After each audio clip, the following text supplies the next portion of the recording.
week started like a struggle, but it ended up being very dreamy.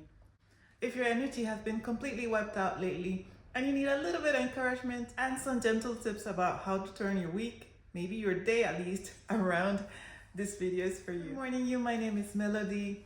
I share real life in my 40s, as is ups and downs, and offering you a little bit of company. Hopefully you will not feel as alone.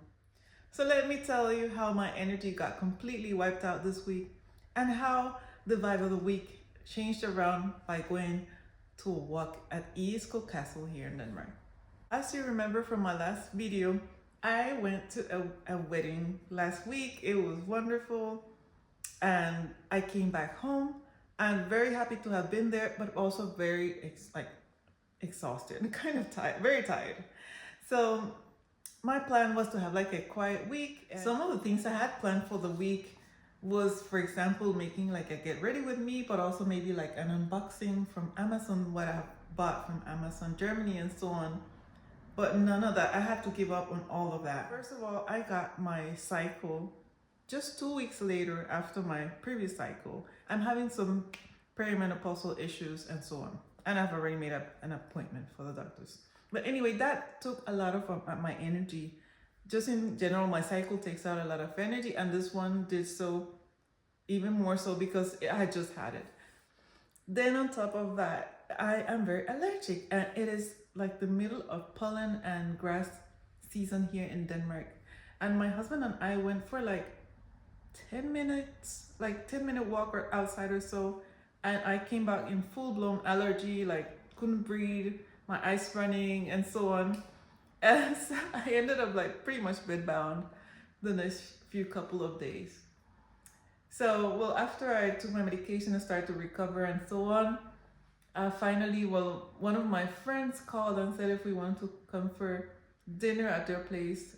And after talking with my husband, we said, okay, we will do so. And if I couldn't make it, well, I would just have to call and cancel. And my friends are very aware of my situation, so they take care of my dietary needs and so on. So yeah, fortunately that went okay. And then I took another day of rest. And then my husband said, what about tomorrow? Do you think you'd like to go for a walk at Egeskov Castle? And we love it there. And we have actually a season pass, so we can go as many times as we like within a year. So that's how we ended up in Egeskov Castle. And I actually thought I was going to skip all this part and just go directly to showing you the castle. But I think by sharing with you how much of a struggle this week has been, this at the end, being able to actually successfully get there and enjoy it, feels even more rewarding. If you're having a week where you're struggling also, please share with us what you have done to help you. And actually, I'm going to share at the end a little bit of what you can do, because maybe you don't have a castle nearby where you can go, but maybe there's other things you can do to lift up your moods. So I'm going to show you the actually introduction and the actual what I had planned originally for this video. Come take a small walk to brighten your day with us here in Egeskov Castle. Good morning, you. So Egeskov Castle is actually a really dreamy place for me. Right now, we just missed the tulip season.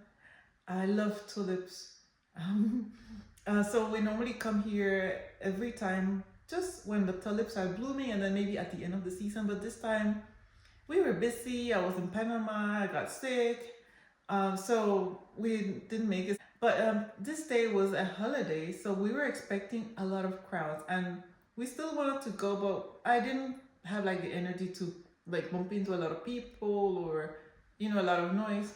So we actually decided to go for our walk in areas or pathways I have not gone through.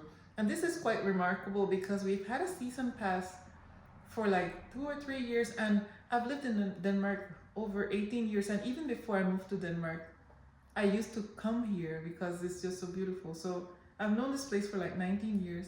And somehow we still managed to find two pathways this time that I had never visited. One of the reasons why we have the season pass is because it's easy to just like go there go for an hour, maybe 2. If I'm not feeling so well, then we can just drive back home. But in reality, I think even an able-bodied person could probably use 3 days there and maybe still not see everything. Like if you really like to look at the details, you could go there endless times and still find new things to see.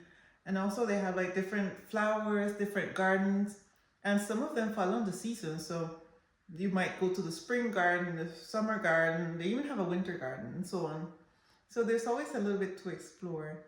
And if you have mobility issues that are a little bit more intense like mine, there's even scooters that you can rent for the day, and so you can move around. And by this I mean the garden, because the castle itself only has stairs, it doesn't have an elevator. The castle itself is actually public, of course, if you've paid your entrance. It costs a little bit extra compared to just going into the gardens. And this is actually quite special because I don't think there's that many castles where people who are actually still living there allow access to the castle. There is some areas, of course, that they are the private residency area that are restricted in the summertime, and then there's times where there's like completely restricted. But anyway, this time I noticed that while we were walking, we noticed that they were actually sitting in they have like a little terrace in the back of the castle, and they were actually sitting there having, I guess, lunch. And well, they have made it in a very clever way, because they have like a little like small trees, I don't know if it's small fruit trees or bushes, that give them a little bit privacy so they can sit and enjoy their home, even though there's people walking all over the place. And I kind of try to take a peek, but there's nothing to see. And I totally get it, right? They need their privacy. They're people just like us that also want to enjoy their home. But yeah, it was a little bit funny to see them outside having their lunch. Anyway, my husband and I pretty much just went for a slow walk, and I always try to enjoy like the small things, like flowers, the new trees. They also have a very large vehicle collection. I can show you one day. Most of these cars are really like old, from 50 years old, 30 years old, maybe even more. And they have it for display. You can walk around them. They ask you please not to touch them. And imagine like hundreds of people every day touching your cars. That's not very practical. But you can get really close, look in the mirrors, the windows, all that. So that's really nice. But I can show you that another time, because this time we focused on the garden and staying in areas that were like a little bit more calming, more quiet, and so on. And this is also wonderful about this place, because you can both have a quiet day like we did, and you can also have a little bit more upbeat, uplifting, more people kind of day. I'll probably share some more from this place another time. But I was thinking, what if you're having a low day, but you don't have a castle to go to, right? That's not maybe practical, but maybe in your area you have a nice park, or you can go for a walk in your neighborhood if there's some trees, some flowers, or maybe even in your own garden. Maybe you have a small area with a little grass or so, or if you live in an apartment, perhaps a little flower, or even a healthy meal, something that gives you a reminder that you also worth taking care of, and worth taking care of your energy. Yeah. So what do you think about this? What do you do when you're having a low day and need a little bit pick me up? Please let me know. I hope you enjoyed, and if you like this kind of calm video, I hope you watch the one YouTube is about to suggest right here.